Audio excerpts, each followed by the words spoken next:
નમસ્કાર વિદ્યાર્થી મિત્રો, તપોન ગ્રુપ ઓફ સ્કૂલ સંચાલિત આપણી યુટ્યુબ ચેનલ તપોન સાયન્સ એકેડમીમાં હું શિલ્પા મેમ આપ સર્વે વિદ્યાર્થીઓનું હાર્દિક સ્વાગત કરું છું. JEE NEET 11 science chemistry chapter S block elements lecture 6. ચાલો, લાસ્ટ વિડીયો લેક્ચરની અંદર યાદ હોય તો આપણે ફિનિશ કર્યું હતું સમૂહ 1ના તત્વો. હવે અત્યારે આપણે જોવાના છીએ સમૂહ 2ના તત્વો. બરાબર, તો સમૂહ નંબર 2ના જે એલિમેન્ટ્સ છે બરાબર છે એની પ્રોપર્ટીઝથી આપણે સ્ટાર્ટ કરશું. એલિમેન્ટ્સ તો આઈ થિંક તમને લોકોને ખ્યાલ છે કે કયા કયા જે તત્વો છે બરાબર છે એ સમૂહ નંબર 2માં આવે છે. એને આલ્કલાઇન અર્ધધાતુઓ કહેવામાં આવે છે. આલ્કલાઇન અર્ધધાતુ તત્વો. બરાબર, આલ્કલાઇન અર્ધધાતુ તત્વો. નોર્મલી આલ્કલાઇન અર્ધધાતુ તત્વો જે છે એની આપણે વાત કરીએ તો પહેલાં હું એલિમેન્ટ્સ કહીશ. એલિમેન્ટ્સ છે એમાં બેરેલિયમ, મેગ્નેશિયમ, કેલ્શિયમ, બરાબર, સ્ટ્રોન્સિયમ, બેરિયમ અને રેડિયમ. જો કે રેડિયમ જે છે એને આપણે બિલકુલ ગણતરીમાં નહીં લઈએ. એનું રીઝન છે બિકોઝ એ જે છે રેડિયો સમસ્થાનિક છે, તો બિલકુલ તમારે સ્ટડી કરવાનું નહીં આવે. ચાલો ધીરે ધીરે આગળ વધીએ શાંતિથી. First of all, common electron રચના, કોમન ઇલેક્ટ્રોન રચના છે NS2 સંયોજકતા કક્ષાની. મેં અગાઉ પણ સમજાવ્યું છે, આ રિપીટ કરું છું. ચાલો બીજા નંબરનું એ આપણે જોશું કે આયનીકરણ પોટેન્શિયલની વાત કરું. આયનીકરણ potential, what is the meaning of આયનીકરણ પોટેન્શિયલ? તો આયનીકરણ પોટેન્શિયલનો મતલબ થાય સંયોજકતા કક્ષામાંથી ઇલેક્ટ્રોન દૂર કરવા માટે જરૂરી ઉર્જા. ઓકે, નાઉ હવે કમ્પેરિઝન કરવાની થશે સમૂહ 1ના તત્વો અને સમૂહ 2ના તત્વો. હવે કમ્પેરિઝન હું અહીંયા કરું. માનો કે સોડિયમ છે, અહીંયા આપણે લઈ લઈએ સોડિયમની સામે magnesium, then definitely 1s2, 2s2, then 2p1 આવશે. Sorry, my fault. 2p6 and 3s1 આવશે. અહીંયા આવશે 1s2, 2s2, then 2p6 and 3s2. Okay, now you can say that અહીંયા સિંગલ ઇલેક્ટ્રોન છે એટલે તમે હાફ ફિલ્ડ કહી શકો, અર્ધપૂર્ણ કહી શકો. બરાબર, અર્ધપૂર્ણ. જ્યારે અહીંયા 3s2 જે છે ને એ સંપૂર્ણ એટલે પૂર્ણ ભરાયેલી કક્ષક છે. કેવી છે? પૂર્ણ ભરાયેલી કક્ષક. તો બહુ સિમ્પલ વાત છે કે અર્ધપૂર્ણ કક્ષક હોય ને એના કરતાં પૂર્ણ ભરાયેલી કક્ષકની સ્થાયીતા કેવી હોય? વધારે હોય. સ્થાયીતા વધારે. તો સીધી વાત છે કે જે વધારે સ્ટેબલ છે એમાં ઇલેક્ટ્રોન કાઢવા માટે, આનો બીજા નંબરના ઇલેક્ટ્રોનને દૂર કરવા માટે, જેને કહેવાય ΔiH1, ફર્સ્ટ આયનાઇઝેશન એનર્જી છે એ કેવી હશે? વધારે હશે. જ્યારે અહીંયા આ ઇલેક્ટ્રોનને કાઢવા માટેની જે ΔiH1 છે એ કેવી હશે? ઓછી હશે. કારણ કે એમાં સ્ટેબિલિટી ઓછી છે, જ્યારે નીચેનામાં સ્ટેબિલિટી વધારે છે. તો બધામાં નોર્મલી આ વસ્તુ જોવા મળશે. You can compare elements of same આવર્ત. બરાબર, સેમ આવર્ત જે છે એના એલિમેન્ટ્સ છે એને તમે કમ્પેર કરી શકો બે અલગ અલગ સમૂહના. જેમ કે મેં અહીંયા કમ્પેર કર્યા સોડિયમ અને મેગ્નેશિયમ. તો તમે અહીંયા કહી શકો કે ΔiH1 of sodium is less than ΔiH1 of magnesium. Okay, because તમને અહીંયા જે ઉપર સમજાયું એના પરથી આવું આવશે. રેડી? ઓકે, ચાલો નાવ આગળ વધીએ. આ જે છે તત્વો, બરાબર, એ તત્વોની જે ઓક્સિડેશન અવસ્થા છે એ +2 હોય છે. ઓક્સિડેશન અવસ્થા કેટલી હોય છે? +2 હોય છે નોર્મલી.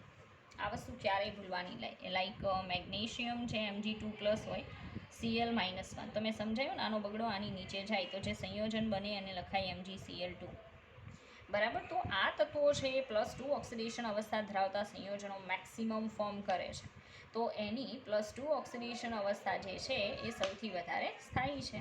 ઓકે, અને હું જો આના સિવાય બીજું લઉં કેલ્શિયમ, તો કેલ્શિયમ એ +2 હોય, Cl- હોય, તો આનો 2 આની નીચે એટલે લખાય CaCl2. સિમ્પલ. અગર હું બનાવું Ca2+, સામે CO3 2-, તો સેમ હોય ત્યારે નીચે લખવાની કોઈ જરૂર નથી. તો ડાયરેક્ટ શું લખાય? CaCO3. રેડી? આવી કન્ડિશન હોય છે જ્યારે કોઈ કમ્પાઉન્ડ ફોર્મ થાય ત્યારે. ઓકે, તો આ આપણે એની ઓક્સિડેશન અવસ્થાને એવું જોયું. હવે ધીરે ધીરે આગળ વધીએ. બરાબર છે? ચાલો,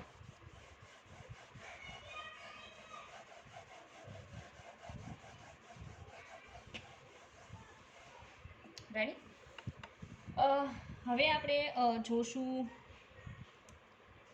moving group. Okay, Z effective જોઈએ. બરાબર, એટોમિક રેડિયસ ને એવું. તો એટોમિક રેડિયસનો એનો ક્રમ જે છે, બરાબર, એ સમૂહમાં નીચે જઈએ એમ શું થશે? વધે. પરમાણ્વીય ત્રિજ્યા વધશે, આયનીય ત્રિજ્યા વધશે. બરાબર છે. એટલે એના પછીનો જે ગુણધર્મ છે એ આપણે લઈએ પરમાણ્વીય ત્રિજ્યા. પરમાણ્વીય ત્રિજ્યા અને શું લેવાશે? આયનીય ત્રિજ્યા. રેડી? તો સિમ્પલ વાત છે કે સમૂહમાં નીચે જતા, બરાબર, બેરેલિયમ, મેગ્નેશિયમ, કેલ્શિયમ, સ્ટ્રોન્સિયમ અને બેરિયમ સમૂહમાં નીચે જતા પરમાણ્વીય ત્રિજ્યા અને આયનીય ત્રિજ્યા વધે છે. આયનીય ત્રિજ્યા શું થાય છે? વધે છે. ઓકે, મતલબમાં કે બેરેલિયમની બધાથી ઓછી, પછી મેગ્નેશિયમ, પછી calcium, then strontium and then barium. Ready? તો આવા જે ક્રમ છે એને બિલકુલ ભૂલવા નહીં. બરાબર છે, કમ્પલસરી તમારે યાદ રાખવા પડશે. ચાલો, પછી આપણે જોશું આયનીકરણ એન્થાલ્પી. બરાબર, શું જોશું? આયનીકરણ એન્થાલ્પી. ઓકે, તો એના પછીનું છે ionisation potential, ionisation enthalpy. Ready? Ionisation enthalpy હમણાં થોડીક વાર પહેલાં આપણે કમ્પેર કરી કે આલ્કલી મેટલ જે છે, જો આવું છે કે IE1 of alkali metal is less than IE1 of alkaline earth metal. Ready? પણ આનાથી ઊંધું હોય છે સેકન્ડમાં, કારણ કે એક ઇલેક્ટ્રોન દૂર થયા પછી કન્ડિશન આખી બદલાઈ જાય છે. બરાબર, અને એટલા માટે અલગ હોય છે. તો એ કયા ટાઈપનું હોય છે એ તમને એક્સપ્લેન કરું. ઓકે, ચાલો. તો અહીંયા આપણે એમ કહી શકીએ, ઓકે, અહીંયા એવું કહી શકાશે કે ionisation enthalpy 2 of alkali metals greater than શું આવશે? IE2 of alkaline earth metal. Ready? તો આ વસ્તુ છે એને ક્યારેય ભૂલવાની નહીં. અને હજી આયનાઇઝેશન એન્થાલ્પીમાં સમૂહમાં ક્રમ કેવો હોય? બરાબર, તો બેરેલિયમ છે એની આયનાઇઝેશન એન્થાલ્પી સૌથી વધારે. એનાથી ઓછી કોની આવશે? તો મેગ્નેશિયમ. એનાથી ઓછી કેલ્શિયમ, પછી સ્ટ્રોન્સિયમ અને સૌથી ઓછી કોની આવે? બેરિયમ. મતલબ સમૂહમાં નીચે જતા જે આયનાઇઝેશન એન્થાલ્પી છે એ શું થતી જાય? ઘટતી જાય. એનું કારણ શું આવશે? કે સમૂહમાં નીચે જઈએ એમ પરમાણ્વીય કદ વધે, એટલે કેન્દ્ર છે એનાથી જે સંયોજકતા કક્ષા છે એનું અંતર વધે, બંને વચ્ચે એટ્રેક્શન ફોર્સિસ ડાઉન થાય, જેના લીધે છેલ્લા ઇલેક્ટ્રોનને ઇઝીલી દૂર કરી શકાય ઓછી એનર્જી આપીને. And that is the reason why these amongst these elements the order of ionization enthalpy reduces from upper part to lower part. Okay, સમૂહમાં ઉપરથી નીચે જાઓ એટલે આયનીકરણ એન્થાલ્પી શું થાય? ઘટે. રેડી? ચાલો, આયનીકરણ એન્થાલ્પી ઘટે ને તો ધાત્વીય ગુણ વધે. સિમ્પલ. આવું આપણે આગળના લેશનમાં જોઈ ગયા છીએ. ઓકે, ચાલો. તો આ મેં તમને આયનીકરણ એન્થાલ્પી કીધી. હવે આપણે જોઈએ વિદ્યુત ધનમયતા, મતલબ ધાત્વીય ગુણ. બરાબર, ધાત્વીય ગુણ. ધાત્વીય ગુણ જે છે એને બીજું કહેવાય વિદ્યુત ધનમયતા. વિદ્યુત ધનમયતા. બરાબર, વિદ્યુત ધનમયતા જે છે એની વાત કરું તો કઈ રીતે જોવા મળશે આપણે એ જોઈએ. ઓકે, વિદ્યુત ધનમયતા સિમ્પલ છે. આયનાઇઝેશન એન્થાલ્પી પ્રપોઝનલ ટુ 1 વિદ્યુત ધનમયતા ઓર ધાત્વીય ગુણ. ધાત્વીય ગુણ આવું મેં સમજાવ્યું છે. તો સમૂહમાં ઉપરથી નીચે જાઓ, સાંભળજો. Beryllium, magnesium, calcium, strontium and barium. Ready? સમૂહમાં નીચે જાઓ એમ આયનાઇઝેશન એન્થાલ્પી ઘટે છે, તો ધાત્વીય ગુણ શું થાય? વધે. ધાત્વીય ગુણ વધે. અને ધાત્વીય ગુણ એટલે વિદ્યુત ધનમયતા. બે એક જ છે. વિદ્યુત ધનમયતા. તો વિદ્યુત ધનમયતા શું થાય? વધે. બરાબર, આ સિમ્પલ વસ્તુ. ચાલો આગળ જોઈએ. એટલે તમારે વિદ્યુત ધનમયતાનો ક્રમ આપવો હોય તો સૌથી ઓછું વિદ્યુત ધન બેરેલિયમ, પછી મેગ્નેશિયમ, પછી કેલ્શિયમ, સ્ટ્રોન્સિયમ અને સૌથી વધારે કોણ આવે? બેરિયમ. રેડી? ચાલો. ઓકે, આગળ જોઈએ. ચાલો ભાઈ, આવશે હાઇડ્રેશન એન્થાલ્પી. Hydration enthalpy. ચાલો, હાઇડ્રેશન એન્થાલ્પીનો મતલબ શું થાય કે પાણીના અણુ વીંટળાઈ જવાની પ્રોસેસ. યાદ છે મેં તમને સમજાવ્યું હતું કે ધનાયનની આસપાસ પાણીના અણુ વીંટળાઈ જાય, એ જ રીતે ઋણાયનની આસપાસ પાણીના અણુ વીંટળાઈ જાય, બરાબર છે. એને હાઇડ્રેશનની પ્રોસેસ કહેવાય. લાઈક એક્ઝામ્પલ આપું આ સમૂહના તત્વોનું, એટલે તમે વધારે સમજશો, બરાબર. ચાલો, હું એક્ઝામ્પલમાં લઈ લઉં, માનો કે Be2+. રેડી? આ Be2+ જે છે એની સાથે ઓક્સિજન જે છે એનાથી પાણીના અણુ વીંટળાય, કારણ કે ઓક્સિજન ઉપર આંશિક કયો ચાર્જ હોય? માઇનસ ચાર્જ હોય. ઓકે, એવી રીતે અહીંયા ચારેય બાજુ પાણીના અણુ શું થઈ જશે? વીંટળાઈ જશે. રેડી?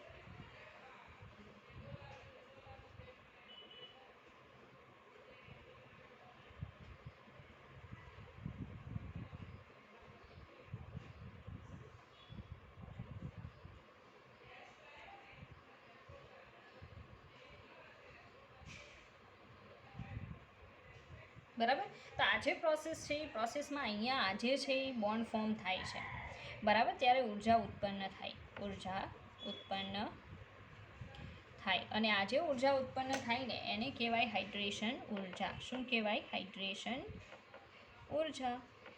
જેટલા વધારે પાણીના અણુ વીંટળાશે એટલી હાઇડ્રેશન ઉર્જા કેવી ઉત્પન્ન થશે? વધારે. તો એક વાત તમને કહી દઉં કે હાઇડ્રેશન ઉર્જા, હાઇડ્રેશન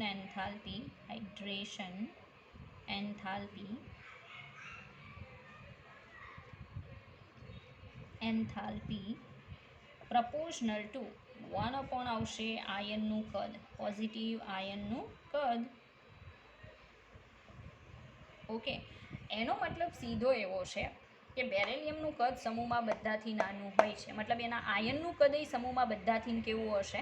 નાનું હશે, બરાબર. એન્ડ ડેફિનેટલી તમે લોકો એમ કહી શકો કે બેરેલિયમ +2ની આસપાસ જે પાણીના અણુની સંખ્યા વીંટળાય ને એટલી સંખ્યામાં બાકીનામાં પોસિબલ નથી. તો સૌથી વધારે હાઇડ્રેશન એન્થાલ્પી એમાં જોવા મળશે? બેરેલિયમ +2માં. તો હાઇડ્રેશન એન્થાલ્પી જે છે એના ક્રમમાં બેરેલિયમ છે એની સૌથી વધારે, પછી magnesium, then calcium, then strontium અને છેલ્લે બેરિયમ. બરાબર. નોર્મલી આ ક્રમમાં જોવા મળશે હાઇડ્રેશન એન્થાલ્પી, બિકોઝ આપણને ખબર છે કે આની સાઇઝ બધા કરતાં નાની છે. ઓકે, ના આગળ વધીએ. ચાલો, તો હાઇડ્રેશન એન્થાલ્પી બહુ ઇમ્પોર્ટન્ટ છે જ્યારે વોટરમાં સોલ્યુબિલિટીની એની કંઈ વાત કરવાની હોય ત્યારે, બટ એ આવશે ત્યારે આપણે જોશું, અત્યારે બહુ વધારે નથી જોવું. ઓકે, ચાલો. તો હાઇડ્રેશન એન્થાલ્પીનો ક્રમ મેં તમને કહી દીધો. નોર્મલી આયનમાં જોવા મળે એટલે આયનીય ક્રમ આપી શકાય. એક્ઝામમાં તમને ઓપ્શનમાં આવી રીતે આપશે, બરાબર. Mg2+, Ca2+, Sr2+ અને Ba2+. રેડી? આ ટાઈપનો ક્રમ આવશે. ઓકે, હાઇડ્રેશન એન્થાલ્પીનો. ચાલો, ત્યાર પછી હું પ્રિફર કરીશ ફોટો ઇલેક્ટ્રિક અસર.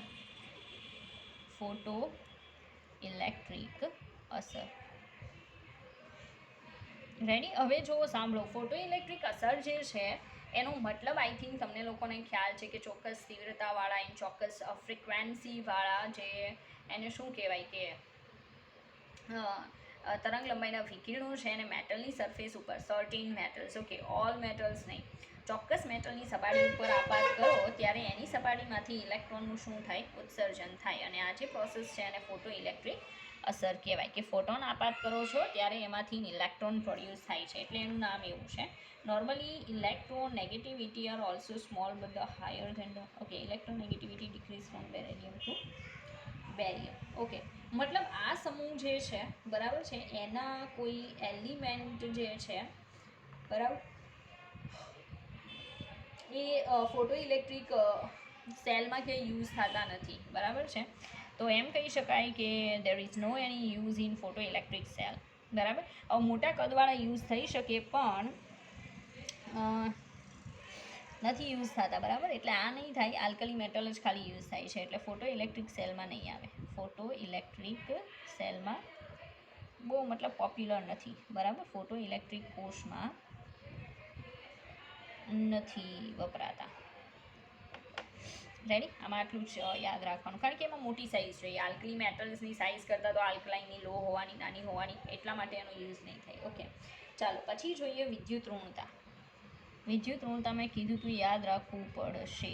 વિદ્યુત ઋણતા એને ઇંગ્લિશમાં કહેવાય ઇલેક્ટ્રોનેગેટિવિટી. ઓકે, ઇલેક્ટ્રોનેગેટિવિટી જે છે એની વાત જો આપણે આ સમૂહમાં કરીએ તો નોર્મલી સમૂહમાં ઉપરથી નીચે જતા like beryllium, magnesium, calcium, strontium અને બેરિયમ.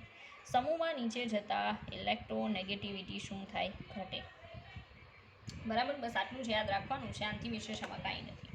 બરાબર છે. ચાલો પછી આપણે જોઈએ બીજો એક ગુણધર્મ છે અને એ છે ઘનતા. ઘનતા એટલે થાય દળના છેદમાં કદ. રેડી? હવે નોર્મલી કન્ડિશન કેવી હોય કે સમૂહમાં નીચે જાઓ, beryllium, magnesium, calcium, strontium and barium.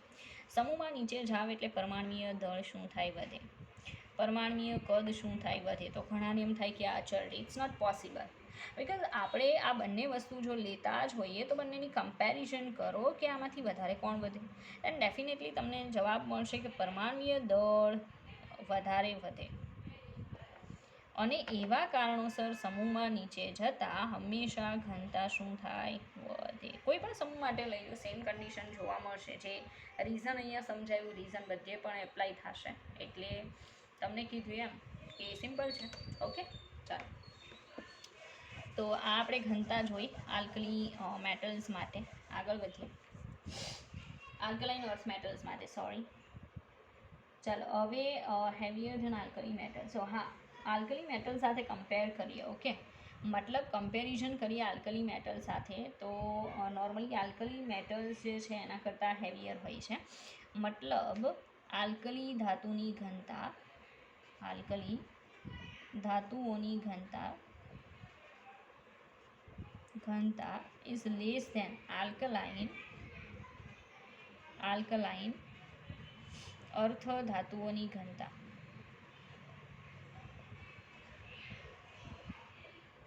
બરાબર, આલ્કલી ધાતુઓની ઘનતા જે છે એના કરતાં આલ્કલાઇન અર્થ ધાતુઓની ઘનતા વધારે હોય છે. સિમ્પલ, કારણ કે એનું પરમાણ્વીય દળ વધારે હોય. બરાબર, પછી સમૂહમાં નીચે જાઓ એટલે ઓકે, આમાં એક અપવાદ છે. બરાબર, મેં ડાયરેક્ટલી કહી દીધું, પણ આમાં એક અપવાદ છે. અપવાદમાં શું છે એ સાંભળજો. બીટ આગળનું જે હતું ને એની જગ્યાએ આ લખજો કે પહેલાં તો કેલ્શિયમ સુધી થોડી ઘનતા જે છે સ્લાઇટલી ઘટે છે. બરાબર છે, અને એના પછી વધવાનું ચાલુ થાય છે. ઓકે, ચાલો લિથિયમ, પછી લિથિયમ આમાં ક્યાં આવશે ભાઈ? પહેલાં બેરેલિયમ, પછી magnesium, then calcium, then strontium and barium. તો જો આમાં થોડુંક અપવાદ છે, હમણાં મેં કીધું હતું ને એને કેન્સલ આઉટ કરીને તમારે આ યાદ રાખવાનું છે. બરાબર છે, તો આમાં મને અપવાદ એક ભૂલાઈ ગયો હતો. બરાબર, એ મારો ફોલ્ટ છે કે બેરિલિયમથી કેલ્શિયમ સુધી જતાં ઘનતા થોડી ઘટે છે. બરાબર, એટલે નોર્મલી મેગ્નેશિયમની ઘનતા છે કેલ્શિયમ કરતાં થોડીક હાયર છે. નોર્મલી ઓછી હોવી જોઈએ પણ વધારે છે. ઇટ્સ અપવાદ. બરાબર, આ એક અપવાદ છે. કેમેસ્ટ્રીમાં અપવાદ તો રહેશે. પણ પછીથી પાછું નીચે જતાં ઘનતા શું થાય છે? વધે છે.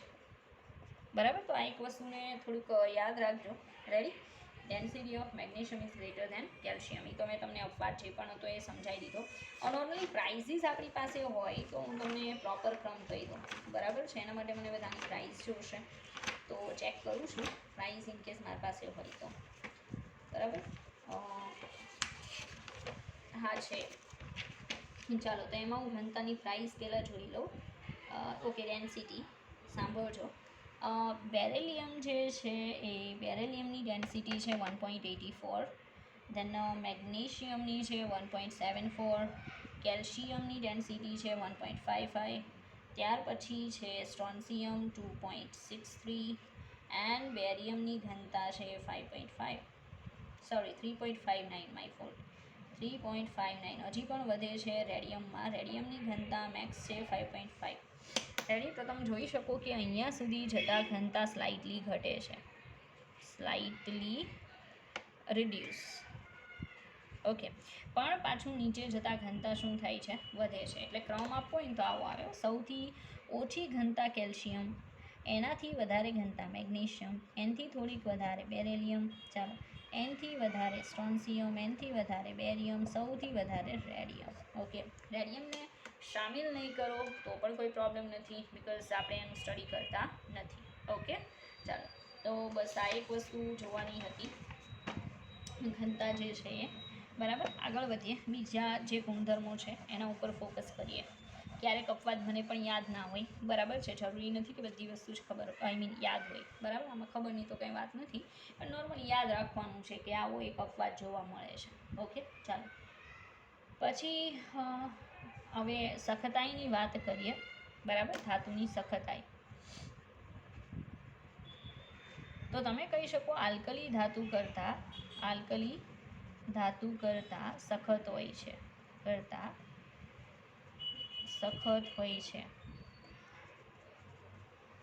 રેડી. તો આલ્કલી મેટલ્સ જે છે એના કરતાં તો સખત જ હોય છે. નોર્મલી સમૂહમાં નીચે જઈએ ને એમાં સખતાઈ જે છે ઘટવી જોઈએ, આવું હોય છે. ઓકે, ચાલો પછી આપણે જોશું melting point and boiling point. Ready. તો first of all melting point. હવે મેલ્ટિંગ પોઈન્ટ જે છે એ સમૂહમાં આપણે નીચે જઈએ, બરાબર, આમાં અપવાદ છે મેલ્ટિંગ પોઈન્ટમાં. મેલ્ટિંગ પોઈન્ટ જે છે boiling point but higher than corresponding value of group 1. Okay, melting point અને બોઇલિંગ પોઈન્ટ પરમાણુય ભાર પર આધાર રાખે.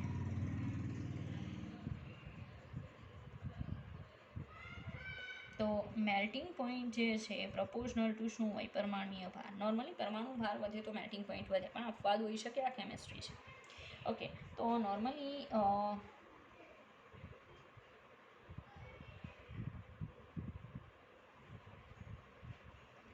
ઓકે, ચાલો તો મેલ્ટિંગ પોઈન્ટનો ક્રમ કહું તો બેરેલિયમનો મેલ્ટિંગ પોઈન્ટ સૌથી વધારે છે, પછી કેલ્શિયમ છે, ત્યાર પછી સ્ટ્રોન્સિયમ, ત્યાર પછી બેરિયમ અને સૌથી વધારે મેગ્નેશિયમ છે. હવે એમાં કન્ડિશન એવી છે કે જે તે મેટલ છે એની રચના પર ડિપેન્ડ કરે, બરાબર. બહુ એને શું કહેવાય કે એકદમ સારી પરમાણુય ગોઠવણી થયેલી હોય, મેટાલિક બોન્ડ છે સ્ટ્રોંગ હોય. આમાં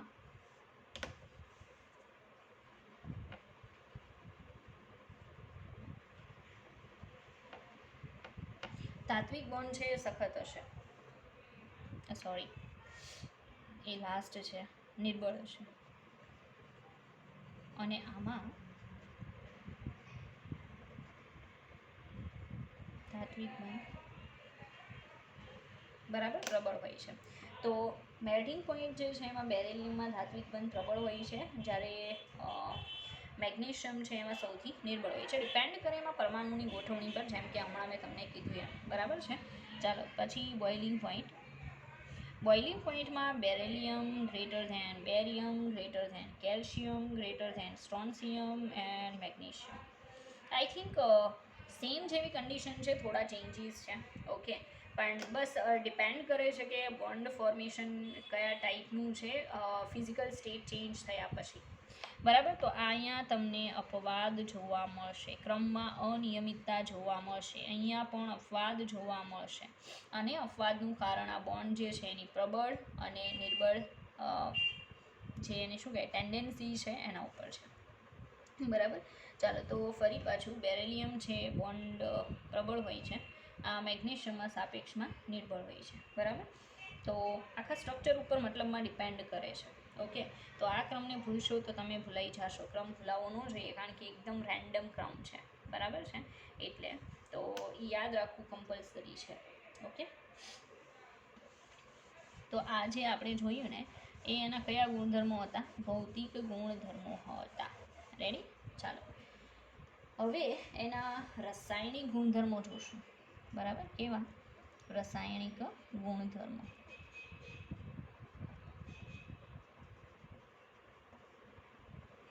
રેડી. ચાલો હવે રાસાયણિક ગુણધર્મોની અંદર જોઈએ એક પછી એક. એમાં ફર્સ્ટ વન આજે આપણે જોવાના છીએ એ છે ઓક્સિજન સાથે પ્રક્રિયા.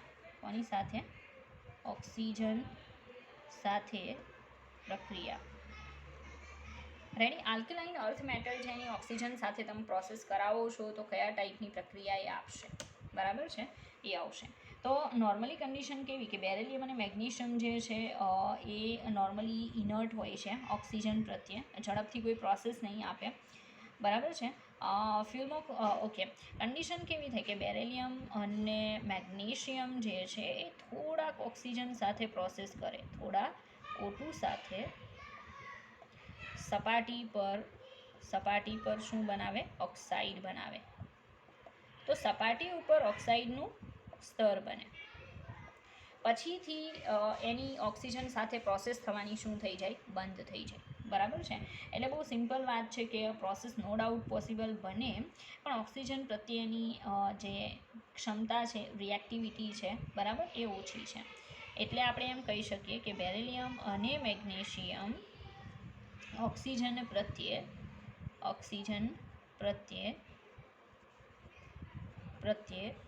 ઓછા સક્રિય છે,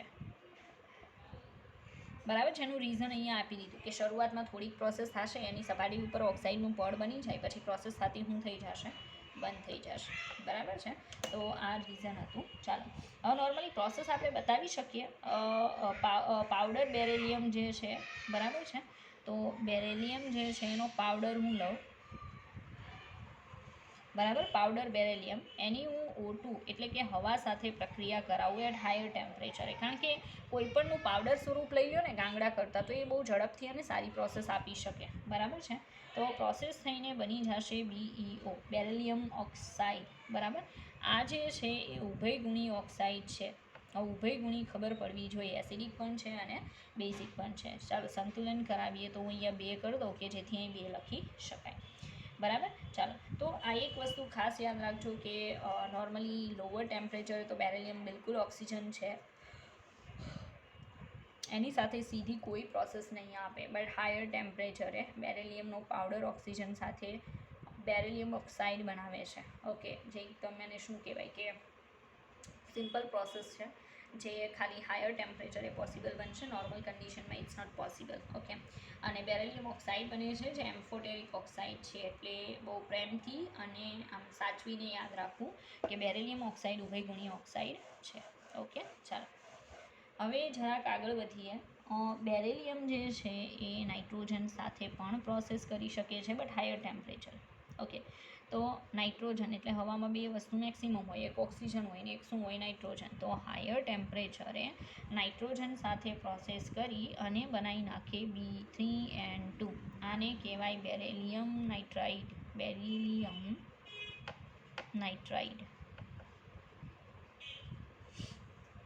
બરાબર, બેરિલિયમ નાઇટ્રાઇડ જે બને છે, સંતુલન કરાવીએ ત્યાં કેટલા આવશે? 3, બરાબર. તો મતલબમાં આવી પ્રોસેસ છે એ કોણ આપી શકે છે? બેરેલિયમ. ઓકે, મેગ્નેશિયમની પ્રોસેસ જોઈએ.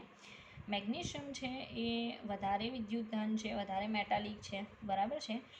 એ તમે જોઈ ગયા હશો 10મા ધોરણમાં કે બેરેલિયમ બોલાય છે મેગ્નેશિયમ વધારે વિદ્યુતધનમય છે, અને 10મા ધોરણમાં તમે જોઈ ગયા હશો કે મેગ્નેશિયમને હવાની હાજરીમાં બાળવામાં આવે તો એકદમ તેજસ્વી જ્યોત આપે છે, અને શું ઉત્પન્ન કરે? Magnesium oxide. રેડી? બસ એ જ વસ્તુ છે. હવે સંતુલન કરાવીએ તો સંતુલનમાં અહીંયા પણ શું આવશે? 2. જે રીતે બેરેલિયમ પ્રોસેસ આપી શકે એ રીતે મેગ્નેશિયમ પણ N2 એટલે કે હવા સાથે ઊંચા તાપમાને પ્રક્રિયા કરી Mg3N2 મેગ્નેશિયમ નાઇટ્રાઇડ બનાવે છે.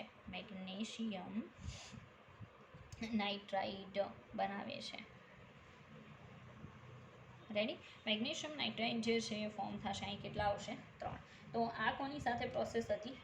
એટલે મેં ભલે કીધું ઓક્સિજન સાથે પ્રોસેસ, પણ નોર્મલી હવા સાથે પ્રક્રિયા, અને અંદર બધી વસ્તુ આવી ગઈ. આઈ મીન ઓક્સિજન સાથે પણ પ્રોસેસ આવી ગઈ, અને કોની સાથે બીજી પ્રોસેસ આવી ગઈ? તો નાઇટ્રોજન સાથે, બરાબર છે. ચાલો,